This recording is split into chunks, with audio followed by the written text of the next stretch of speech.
ಮೈಸೂರಿನ ಉಕ್ಕಲಗೆರೆ ಗ್ರಾಮದಲ್ಲಿ ಚಿರತೆ ಓಡಾಟ. ಇನ್ನು ರಾಜೇಶ್ ಎಂಬುವರ ಇಟ್ಟಿಗೆಗೂಡಿನ ಬಳಿ ಚಿರತೆ ಪ್ರತ್ಯಕ್ಷವಾಗಿದೆ. ಸಿಸಿ ಕ್ಯಾಮೆರಾದಲ್ಲಿ ಚಿರತೆಯ ಓಡಾಟದ ದೃಶ್ಯ ಕೂಡ ಸೆರೆಯಾಗಿದೆ. ಇನ್ನು 2 ವರ್ಷದ ಹಿಂದೆ ಚಿರತೆ ದಾಳಿಗೆ 2 ಜೀವ ಬಲಿಯಾಗಿತ್ತು. ಮೈಸೂರಿನ ಉಕ್ಕಲಗೆರೆ ಗ್ರಾಮದಲ್ಲಿ ಚಿರತೆ ಓಡಾಟದ ದೃಶ್ಯ ಸೆರೆಯಾಗಿದೆ. ರಾಜೇಶ್ ಎಂಬುವವರ ಇಟ್ಟಿಗೆಗೂಡಿನ ಬಳಿ ಚಿರತೆ ಪ್ರತ್ಯಕ್ಷ ಆಗಿದೆ. ಸಿಸಿ ಕ್ಯಾಮೆರಾದಲ್ಲಿ ಚಿರತೆಯ ಓಡಾಟದ ದೃಶ್ಯ ಕೂಡ ಸೆರೆಯಾಗಿದೆ. 2 ವರ್ಷದ ಹಿಂದೆ ಚಿರತೆ ದಾಳಿಗೆ 2 ಜೀವ ಬಲಿಯಾಗಿತ್ತು. ಮತ್ತೆ ಚಿರತೆ ಪ್ರತ್ಯಕ್ಷದ ಹಿನ್ನೆಲೆ ಗ್ರಾಮಸ್ಥರಲ್ಲಿ ಆತಂಕ ಮನೆ ಮಾಡಿದೆ. ಚಿರತೆ ಸೆರೆ ಹಿಡಿಯುವಂತೆ ಗ್ರಾಮಸ್ಥರಿಂದ ಮನವಿಯನ್ನ ಮಾಡಲಾಗ್ತಾ ಇದೆ. 2 ವರ್ಷದ ಹಿಂದೆ ಈ ಒಂದು ಚಿರತೆ ದಾಳಿಗೆ 2 ಜೀವ ಬಲಿಯಾಗಿತ್ತು.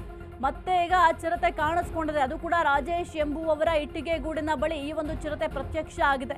ಸಿಸಿ ಕ್ಯಾಮೆರಾದಲ್ಲೂ ಕೂಡ ಚಿರತೆಯ ಚಲನವಲನದ ದೃಶ್ಯ ಸೆರೆಯಾಗಿದೆ. 2 ವರ್ಷದ ಹಿಂದೆ 2 ಜೀವಗಳನ್ನ ಬಲಿ ಪಡೆದಿತ್ತು ಚಿರತೆ. ಈಗ ಮತ್ತೆ ಚಿರತೆ ಪ್ರತ್ಯಕ್ಷದ ಹಿನ್ನೆಲೆ ಗ್ರಾಮಸ್ಥರಲ್ಲಿ ಆತಂಕ ಮನೆ ಮಾಡಿದೆ. ಇನ್ನು ಚಿರತೆ ಸೆರೆ ಹಿಡಿಯುವಂತೆ ಗ್ರಾಮಸ್ಥರು ಆಗ್ರಹವನ್ನು ಕೂಡ ಮಾಡ್ತಾ ಇದ್ದಾರೆ. ನೀವು ಕೂಡ ದೃಶ್ಯಾವಳಿಯಲ್ಲಿ ಗಮನಿಸ್ತಾ ಇದ್ದೀರಾ ಚಿರತೆ ಯಾವ ರೀತಿ ಓಡಾಡ್ತಾ ಇದೆ. ಇನ್ನು ಅದರ ಜೊತೆಗೆ ಸದ್ಯಕ್ಕೆ ಗ್ರಾಮಸ್ಥರಲ್ಲಿ ಭಯದ ವಾತಾವರಣ ನಿರ್ಮಾಣ ಆಗಿದೆ. ಯಾಕೆಂತಂದರೆ ಈಗ ಮಧ್ಯರಾತ್ರಿ ಅಥವಾ ಏನಾದ್ರು ರಾತ್ರಿ ಹೊತ್ತು ಓಡಾಡಬೇಕು ಅಂತ ಅಂದಾಗ ಚಿರತೆ ಕಾಣಿಸ್ಕೊಂಡ್ರೆ ಅಥವಾ ಏನಾಗುತ್ತೆ, ನಮ್ಮ ಮೇಲೆ ಏನಾದ್ರು ಎಗ್ರಿದ್ರೆ ಏನು ಮಾಡಬೇಕಾಗತ್ತೆ, ಆ ರೀತಿಯಾಗಿ ಗ್ರಾಮಸ್ಥರಲ್ಲೂ ಕೂಡ ಭಯ ಇರುತ್ತೆ. ಈ ಚಿರತೆ ದಾಳಿಗೆ ಕಳೆದ ಬಾರಿ 2 ಜೀವ ಹೋಗಿತ್ತು. ಹಾಗಾಗಿ ಸದ್ಯಕ್ಕೆ ಗ್ರಾಮಸ್ಥರು ಮನೆಯಿಂದ ಹೊರಗೆ ಬರೋದಕ್ಕೂ ಕೂಡ ಯೋಚನೆ ಮಾಡಬೇಕು.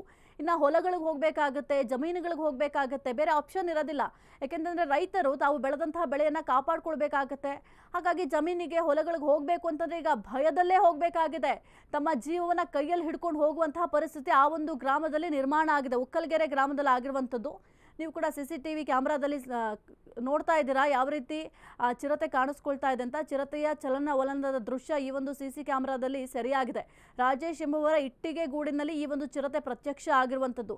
ಅಲ್ಲಿ CC ಕ್ಯಾಮ್ರಾವನ್ನು ಕೂಡ ಅಳವಡಿಕೆ ಮಾಡಲಾಗಿತ್ತು. ಆ ಒಂದು CC ಕ್ಯಾಮ್ರಾದಲ್ಲಿ ಈ ಒಂದು ದೃಶ್ಯ ಸೆರೆಯಾಗಿದೆ. ಇನ್ನು 2 ವರ್ಷದ ಹಿಂದೆ ಇದೇ ಚಿರತೆ ದಾಳಿಗೆ 2 ಜೀವ ಹೋಗಿತ್ತು. ಹಾಗಾಗಿ ಈಗ ಸದ್ಯಕ್ಕೆ ಗ್ರಾಮಸ್ಥರು ಭಯದಲ್ಲಿ ಜೀವನ ಮಾಡುವಂತಹ ಪರಿಸ್ಥಿತಿ ನಿರ್ಮಾಣ ಆಗಿದೆ. ಈ ಕೂಡಲೇ ಈ ಒಂದು ಚಿರತೆಯನ್ನು ಸೆರೆ ಹಿಡಿಬೇಕು ಅಂತ ಗ್ರಾಮಸ್ಥರು ಆಗ್ರಹವನ್ನು ಕೂಡ ಮಾಡ್ತಾ ಇದ್ದಾರೆ. ಅರಣ್ಯ ಅಧಿಕಾರಿಗಳು ಈ ಕೂಡಲೇ ಹೋಗಿ ಆ ಒಂದು ಚಿರತೆಯನ್ನು ಸೆರೆ ಹಿಡಿಯಬೇಕು ಅಂತ ಗ್ರಾಮಸ್ಥರು ಒಂದ್ ಕಡೆ ಮನವಿಯನ್ನು ಕೂಡ ಮಾಡಿಕೊಂಡಿದ್ದಾರೆ.